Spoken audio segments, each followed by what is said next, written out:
Hey everybody, this is Erika Szabo, welcome back. So today I'm going to be doing a review for a game that I've been wanting to talk about for a while now, and that is part of a series that's very near and dear to me, the Zero Escape series. So I think you can imagine I'm going to be reviewing Zero Time Dilemma on the Vita here. I really love this game. I can't wait to tell you more about it. Sometimes there comes a series that's so thrilling, so profound that it sends shivers down your spine. The Zero Escape series first did that to me back in 2010 when I took a chance with this game here, 999. I actually just bought it based on the cover alone. I had absolutely no idea what I was getting myself into, but I was totally blown away by the experience. It had a certain sense of uneasiness that you just don't really find in video games nowadays. Now when I look back at 999, it seems a lot sillier considering how the series became progressively darker with Virtue's Last Reward and the finale to the trilogy, Zero Time Dilemma. What once started as your typical anime archetypes soon evolved into rich, raw characters that felt real. You could empathize with them and feel connected to them through their struggles. And those were some serious struggles. If you're unfamiliar with the plot of the Zero Escape series, well, that's not something I can easily explain without major spoilers, but here's the gist. The series follows groups of 9 individuals who are kidnapped and locked up by a person who goes by the name Zero, and are forced to play a game of life and death in order to escape. The gameplay is divided into 2 sections. One is narrative-based, where you learn about the characters and slowly piece together the convoluted story. The second part involves an adventure-style escape-the-room puzzle sequence, where you must find a way out of each locked room in order to survive. The adventure-style gameplay works hand-in-hand with the series' more narrative, sometimes visual novel-style sequences, as depicted in 999 and Virtue's Last Reward. Zero Time Dilemma integrated animated sequences. Together, these 2 sequences became the framework for a story mixing psychological horror, mystery, suspense, and science fiction with light doses of humor. What unfolds is a story that becomes more mysterious the more it unfolds. It's a bit of an enigma. And while we do get answers to these questions, there's a deep sense of unrest that comes from knowing what could or could not be right in front of us. How much do we really know about these characters? Who can we trust? What can we truly believe in? Is there hope? These are all questions I asked myself time and time again, and considering each game has multiple endings, I guess the biggest mystery of all was finding the truth in the dilemma at hand. So now that you have a better idea of what the Zero Escape series is all about, let's return to Zero Time Dilemma. As mentioned, the game is the darkest of the 3 and involves various new and old characters, including our 3 team leaders, a nurse named Diana, a firefighter named Carlos, and a boy with a spherical helmet named Q. We also get 2 other new characters, Mira and Eric, as well as reoccurring characters like Junpei and Akane, originally from 999, as well as Sigma and Phi from Virtue's Last Reward. The UI for Zero Time Dilemma is different from the past games, incorporating memory fragments that form a puzzle all their own. In this way, you can experience the story completely out of order, which works in the story's favor considering every 90 minutes, the participants are injected with a drug from their bracelets, putting them to sleep and causing them to forget the events from the past half hour.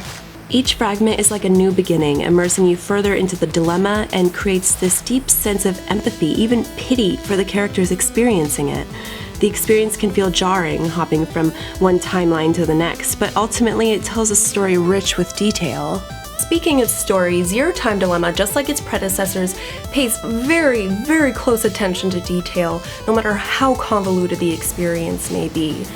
Now that said, you definitely have to play 999 and Virtue's Last Reward if you want to get the full scope of the story and if you don't want to be totally confused by everything that's going on. Writer Kotaro Ochikoshi certainly knows how to tell a compelling story and doesn't leave you feeling underwhelmed by the experience, and definitely doesn't leave you with plot holes, although there are several theories flying around the internet I highly recommend delving into afterwards. Everything here happens with intent, stringing you along into a game that is more than what it seems. One of Zero Time Dilemma's biggest flaws has to be the fact that there are fewer puzzles. Now, these puzzles work hand in hand with the story's narrative, and they form this compelling experience that fans know and love. Narrative alone may indeed offer tension, but the escape-the-room sequences are what immerse the player, giving a sense of looming danger. However, I will say that with the new UI, that is kind of a puzzle in its own. It's just, there were a lot of times, actually, towards the end, where it was just cutscene after cutscene. Of course, in order to reach those, you did have to figure out exactly how to unlock the entire tree itself, and that was something all its own. Another aspect of this game that is severely lacking is its animation, which is plain ugly to look at. I felt kind of embarrassed to show friends this game. The animation is pretty laughable, but full commitment to the game does reward you with something well worth experiencing. Please, don't judge by appearances alone. In this case, the well put together story, engaging voice acting in both Japanese and English. Doesn't it feel good to experience a good dub? I gotta say, regardless of how you are experiencing this game, these voice actors are just incredible. The way that they are able to portray these characters in such a realistic fashion, I was really impressed, and it really does add that extra sense of immersion. I've got to say, Zero Time Dilemma nailed it in its overall presentation and is easily one of the best games on the Vita. It's sad to see the series end, but the journey's been a long and arduous one. We almost didn't even get a release, but thankfully this finale made sure to do its very best in offering a consistently satisfying experience. So not often a series is this rewarding from start to finish. So I hope you enjoyed my review of Zero Time Dilemma. This one was really hard to put together just because to be able to find the proper words, to be able to find the way that I wanted to convey this game was very challenging. This game has a lot of twists and turns in it, and it's not always the easiest game to explain, despite having a pretty seems like a straightforward story at first, but it's very complex deep down.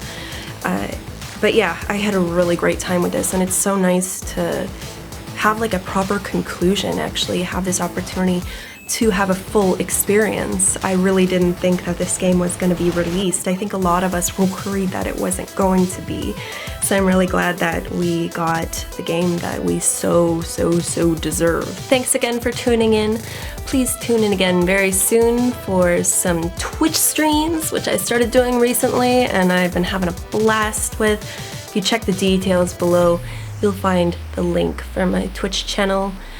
And then, of course, lots of other things. I'll be doing a giveaway soon. I'll be doing some event recaps as well.